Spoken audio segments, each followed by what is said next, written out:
ज्याप्रमाणे सोहमरूपी वाघ सुद्धा गुरगुर करतो त्याप्रमाणे अहंकार सुद्धा प्रपंचामध्ये आणि गुरगुर करून मला सोहमरूपी वाघाला दाबून बसण्याचा प्रयत्न करत आहे.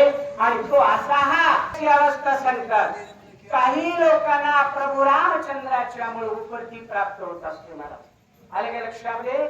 आणि जी असणारी साधन चतुष्टय आहे त्याच्यामध्ये उपरती नावाचं एक साधन आहे. म्हणजे वैराग्य प्राप्त झालं. त्या वैराग्याने काही प्रभू रामचंद्राला भेट देण्यासाठी जातात. काही महाराज भगवंताच्या नामानच वेळे झाले. नाचे गाये उडे आपुलिया छंदे त्या प्रेमामध्ये आणि प्रभू रामचंद्राकडे जातात. राम नामांकिता भेजुत्पत्ती रावण बापुरे त्या किती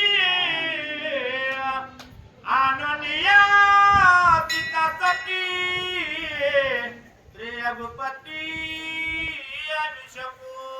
थोडंच या ठिकाणी वाटतं नाथ महाराज सांगतात प्रभू रामचंद्राचं साह्य जर असेल म्हणजे नामाचं जर साह्य असेल अहंकार रावण ते बापुरे किती अहंकाराचा नाश करायला वेळ लागत नाही महाराज. फक्त काय काय असावी भगवंताची कृपा असावी. आता भगवंताची कृपा सर्वांवर आहे महाराज. पण भगवंत बाहेरून कृपा करत नसतो बरं का लक्षात ठेवा. काही लोकांना असं वाटतं की भगवंत आमच्यावर कृपा करेल आणि मग आम्हाला परमार्थाचा मार्ग सुचवत नाही. भगवंताने अगोदरच कृपा केली. हे इंद्रिय हातपाय कान मुख बोला या वचन कृपेशिवाय झाले का?